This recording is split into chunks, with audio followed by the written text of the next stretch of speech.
नमस्कार, जोहार। ही चलते हैं झारखंड की ताज़ा खबरों की ओर। लेकिन उससे पहले अगर आपने अभी तक इस चैनल को सब्सक्राइब नहीं किया तो कर ले, जिससे कि आपको झारखंड की ताज़ा खबर रोजाना मिलती रहे। पहली और बड़ी खबर, पोषण सखी 17 मई को देगी धरना। अपनी मांगों को लेकर रांची में ये धरना दिया जाएगा। विगत 10 माह से लंबित मानदेय भुगतान एवं 5 सूत्रीय मांगों को लेकर झारखंड राज्य अतिरिक्त आंगनबाड़ी सेविका एवं पोषण परामर्शी पोषण सखी कर्मचारी संघ के द्वारा 6 जिले की पोषण सखियां ये धरना देगी। बताया गया कि इसकी सूचना मुख्यमंत्री झारखंड सरकार अनुमंडल पदाधिकारी को दे दी गई है। पोषण सखी जिला कर्मचारी संघ के प्रदेश महासचिव साथ ही साथ प्रदेश अध्यक्ष कार्यकारी भी इस धरने में मौजूद होगी। हाल फिलहाल में केंद्र सरकार और राज्य सरकार दोनों को पोषण सखियों ने पत्र लिखा है। पत्र के माध्यम से पोषण सखियों के परेशानियों को बताया गया है और इसमें बताया गया है कि पोषण सखी जो कि 10,000 पोषण सखियां थी, उन्हें किस तरह से जबरन हटाया गया है।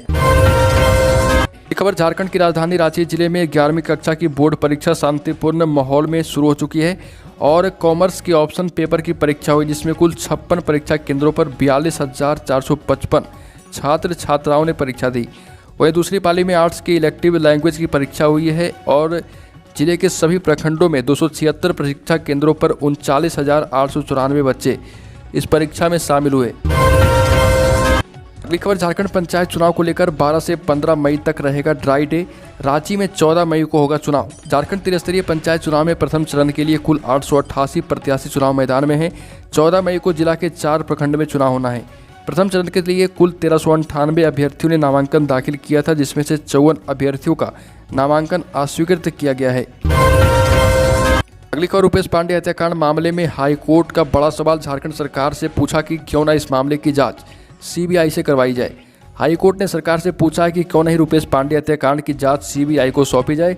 इस बिंदु पर राज्य सरकार को शपथ पत्र के माध्यम से जवाब दायर करने का निर्देश भी दिया है। झारखंड हाईकोर्ट के जस्टिस संजय कुमार द्विवेदी की अदालत ने हजारीबाग के बरही में हुए रुपेश पांडे हत्याकांड की सीबीआई जांच की मांग को लेकर दायर क्रिमिनल याचिका पर सुनवाई की। एक बार, झारखंड के मुख्यमंत्री हेमंत सोरेन के आदेश के बाद राज्य सरकार के सभी कार्यालयों में सुरक्षा के लिए होमगार्ड की तैनाती की जाएगी। सीएम का आदेश जारी होने के बाद कहा गया है कि जितने भी प्राइवेट सिक्योरिटी गार्ड हैं उन्हें हटा दिया जाए और सरकारी तौर पर पूरी तरह से होमगार्ड की भर्ती की जाए। और झारखंड के गृह कारा एवं आपदा प्रबंधन विभाग की ओर से जारी किए गए आदेश के मुताबिक झारखंड में बड़े पैमाने पर होमगार्ड की बहाली शुरू की जाएगी। साथ महत्वपूर्ण विभागों में सुरक्षा के लिए तैनात किए गए प्राइवेट सिक्योरिटी गार्ड पर भरोसे नहीं रहने के कारण इनके स्थान पर गृह रक्षकों जो कि सरकारी तौर पर नियुक्त होंगे उन्हें ही तैनात किया जाएगा। सरकार के गृह विभाग ने कहा कि हम प्राइवेट सिक्योरिटी गार्ड पर भरोसा नहीं कर सकते, इसलिए झारखंड सरकार ने अपने किसी भी विभाग में सुरक्षा कार्य के लिए लगे निजी सुरक्षा गार्ड को हटाने का फैसला किया है। अब यहाँ पर सरकारी होमगार्ड की तैनाती होगी और इसके लिए राज्य में 20,000 होमगार्ड जवान की बहाली होगी। अगली खबर, विश्व प्रसिद्ध श्रावणी मेला एवं झारखंड पंचायत चुनाव को लेकर इंटर स्टेट बॉर्डर की बैठक होगी। 3 राज्यों के अधिकारी करेंगे मंथन। विश्व प्रसिद्ध श्रावणी मेला और झारखंड पंचायत चुनाव के सफल संचालन को करने को लेकर झारखंड, बिहार और बंगाल के आला अधिकारियों का जुटान देवघर में होगा। इस बैठक में इंटर स्टेट बॉर्डर कोऑर्डिनेशन और तीनों स्टेट के बीच सुरक्षा को लेकर विशेष चर्चा होगी। बैठक देवघर सर्किट हाउस में होगी और इसकी सारी तैयारी देवघर जिला प्रशासन ने पूरी कर ली है।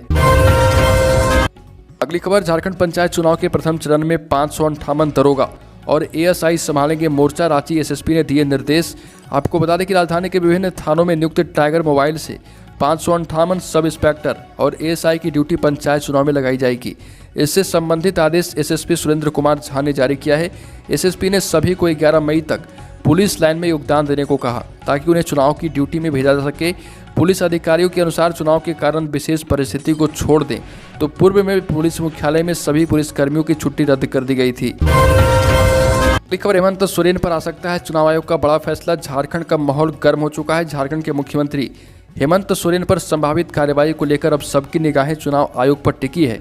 आयोग अब कभी भी इस मामले में फैसला कर सकता है। इससे पहले बीते दिन हेमंत सोरेन ने आयोग को अपना प्राथमिक जवाब भेजा था, जिसमें चुनाव आयोग की नोटिस का जवाब देने के लिए 1 महीने का समय मांगा गया था।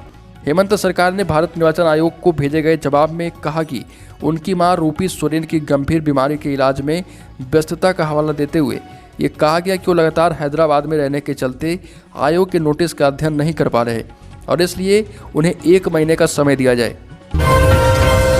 अगली खबर, पलामू के तरहसी में सामूहिक दुष्कर्म, 9 वर्षीय बच्ची को 4 लोगों ने बनाया अपनी हवस का शिकार, 1 आरोपी गिरफ्तार।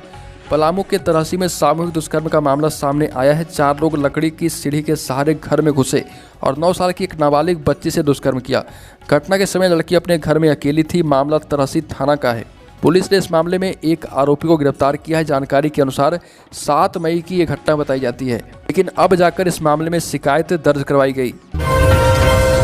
अगली खबर, झारखंड की खान सचिव पूजा सिंघल से ईडी की पूछताछ जारी है। वो करीब 11 बजे ईडी के ऑफिस पहुंची थी। उनके साथ उनके पति अभिषेक झा भी मौजूद थे। उनके पति अभिषेक झा और सीए सुमन सिंह से लगभग 20 घंटे की पूछताछ के बाद उन्हें पूछताछ के लिए उन्हें ईडी ऑफिस बुलाया गया है। ईडी पूजा से पूछेगी कि उनके खाते में आय से अधिक 1,43,00,000 रुपये कहाँ से आए। उनके निजी खाते से 16,57,000 रुपये सीए सुमन सिंह के खाते में ट्रांसफर क्यों किए गए। इन सभी सवाल का जवाब पूछा जाएगा। अगली खबर, झारखंड की नई उत्पाद नीति के खिलाफ दाखिल याचिका पर झारखंड हाईकोर्ट में सुनवाई जारी है। यह मामला chief justice doctor Ravi Ranjan एवं जस्टिस एसएन प्रसाद की अदालत में सुनवाई के लिए सूचीबद्ध है। प्रार्थी तारकेश्वर महतो ने राज्य की नई उत्पाद नीति के खिलाफ हाईकोर्ट में याचिका दाखिल की थी। इसमें कहा गया है कि एक्साइज एक्ट का उल्लंघन कर बनाई गई उत्पाद नीति से सरकार को कम, निजी कंपनियों को ज़्यादा लाभ होगा। याचिका में कहा गया कि जब Jharkhand state beverage corporation limited पूरे राज्य का स्टॉकिस्ट है और उसे खुदरा बिक्री का भी लाइसेंस दिया गया है, तो इसके बीच में किसी दूसरे कंपनी को लाने का कोई औचित्य नहीं है और इससे निजी कंपनी को लाभ होगा, ना कि सरकार को। अगली खबर, कोरोना की चौथी लहर पहुंची झारखंड। दिल्ली से लौटे झारखंड के सबसे बड़े अस्पताल रिम्स के निदेशक कोरोना पॉजिटिव पाए गए हैं।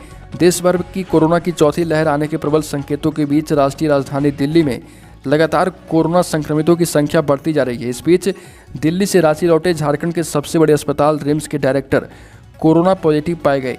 अस्पताल के सूत्रों से मिली जानकारी के मुताबिक कोविड जांच के दौरान रिम्स के निदेशक doctor Kameshwar Prasad corona positive मिले हैं। दिल्ली से अधिकांश आने वाले यात्री की जांच अभी झारखंड में नहीं हो रही है और ये बहुत बड़ी परेशानी का सबब भी बन सकता है। दिल्ली से रांची आने के बाद उनकी तबीयत ठीक नहीं थी। इसके बाद उन्होंने अपनी कोविड जांच कराई है, जिसके बाद उनकी रिपोर्ट पॉजिटिव आई। खबर, झारखंड दल बदल मामले में बाबूलाल मरांडी को बड़ा झटका लगा है। आपत्ति खारिज कर दी गई है। अब स्पीकर तय करेंगे कि सुनवाई के बिंदु क्या होंगे। आपको बता दें कि स्पीकर रविंद्रनाथ महतो ने दल बदल मामले में सुनवाई करते हुए भाजपा विधायक दल के नेता बाबूलाल मरांडी की ओर से दायर प्रारंभिक आपत्ति खारिज कर दी है। श्री मरांडी के अधिवक्ता आर.एन. सहाय ने आपत्ति दर्ज कराते हुए 2 बिंदु उठाए थे। श्री मरांडी की ओर से कहा गया था कि यह मामला हाईकोर्ट में चल रहा है, लेकिन स्पीकर महोदय ने उनकी एक भी नहीं सुनी। अगली खबर, झारखंड कैबिनेट की अहम बैठक होने वाली है। बड़े फैसले पर होगी नजर। प्राइवेट विश्वविद्यालय एवं वित्तरहित शिक्षकों पर भी होगा चर्चा। आपको बता दें कि झारखंड में राजनीतिक उठापटक के बीच मुख्यमंत्री हेमंत सोरेन की अगुवाई में राज्य की कैबिनेट की अहम बैठक 11 मई को होने जा रही है। उम्मीद है कि इस महत्वपूर्ण मंत्रिपरिषद बैठक में जनहित के बड़े फैसले लिए जाएंगे। बैठक में प्राइवेट विश्वविद्यालय सहित वित्तरहित कॉलेजों के प्रस्ताव को भी हरी झंडी मिल सकती है। कार्मिक विभाग से मिली सूचना के मुताबिक मुख्यमंत्री हेमंत सोरेन के नेतृत्व में राज्य कैबिनेट की बैठक झारखंड मंत्रालय भवन में होगी। खबर, झारखंड में आसानी तूफान का असर दिखने लगा है। झारखंड में 40 किलोमीटर की रफ्तार से चलेगी हवा। बंगाल की खाड़ी में बना कम दबाव का क्षेत्र यानी चक्रवाती तूफान में बदल चुका है। इस तूफान को आसानी नाम दिया गया है। ये इस साल प्री मानसून सीजन में बनने वाला पहला समुद्री तूफान है। बंगाल की खाड़ी के ऊपर बना चक्रवाती तूफान आसानी का असर झारखंड पर दिखना शुरू हो चुका है। 13 मई की शाम से इसका असर और भी दिखना शुरू होगा। 11 मई से 13 मई तक 5 राज्यों में लू चलने की संभावना बताई गई है। इधर झारखंड में 15 मई तक बारिश की संभावना भी जताई गई। मुख्यमंत्री हेमंत सोरेन ने खनन लीज को लेकर भारत निर्वाचन आयोग के नोटिस का जवाब देने के लिए 1 माह का समय मांगा है। सूत्रों के अनुसार मुख्यमंत्री ने मां की बीमारी का हवाला देते हुए मानवीय आधार पर अतिरिक्त समय की मांग की। सीएम की ओर से कहा गया कि मां की बीमारी के चलते वो नोटिस का जवाब देने के लिए मानसिक रूप से तैयार नहीं है। मुख्यमंत्री ने अपना आग्रह पत्र विशेष प्रतिनिधि के माध्यम से भेजा है और सीएम की ओर से कहा गया कि नोटिस मिलने के समय से उनकी मां बीमार है और हैदराबाद में इलाज करा रही है। उन्हें भी अपनी पारिवारिक जिम्मेदारी निर्वहन करनी पड़ती है। इस व्यस्तता के कारण वह नोटिस का अध्ययन नहीं कर पाए। पर पड़ोसी राज्य बिहार के मुख्यमंत्री का दल जनता दल यूनाइटेड झारखंड में अपने अस्तित्व के लिए संघर्ष कर रहा। सच कहा जाए तो राज्य स्थापना के बाद जदयू अपने सबसे बुरे दौर से गुजर रही है। राज्य गठन के बाद समता पार्टी के टूटने से बने जदयू के पास विधानसभा में 6 सीटें हुआ करती थी, लेकिन पिछले 2 चुनावों में 2014 और 2019 में जदयू का झारखंड में खाता तक नहीं खुला। इस बीच जदयू ने झारखंड में कई अध्यक्ष बदले, संगठन में कई प्रयोग किए, लेकिन सब विफल साबित हुआ। पिछले दिनों जदयू के कई पुराने और समर्पित नेताओं कार्यकर्ताओं के पार्टी छोड़ने के बाद अब कोई नामदार और सक्रिय चेहरा नहीं रहा जो पार्टी को सांगठनिक रूप में कोई पहचान दिला पाए। अगली खबर, झारखंड में राजनीतिक उठापटक के बीच झारखंड के शिक्षा मंत्री ने कहा कि 26,000 शिक्षक बहाली में इस प्रक्रिया को पूरा करने में अभी व्यस्त हैं और मंत्री ने कहा कि 1932 का खतियान भी हम लागू करेंगे और कहा गया कि सभी लोग जानते हैं कि झारखंड में 1932 का ही खतियान लागू होगा, इसलिए सभी चाहते हैं कि बहती गंगा में हाथ धो लें, लेकिन झारखंड मुक्ति मोर्चा अपने दम पर 1932 खतियान लागू करेगी।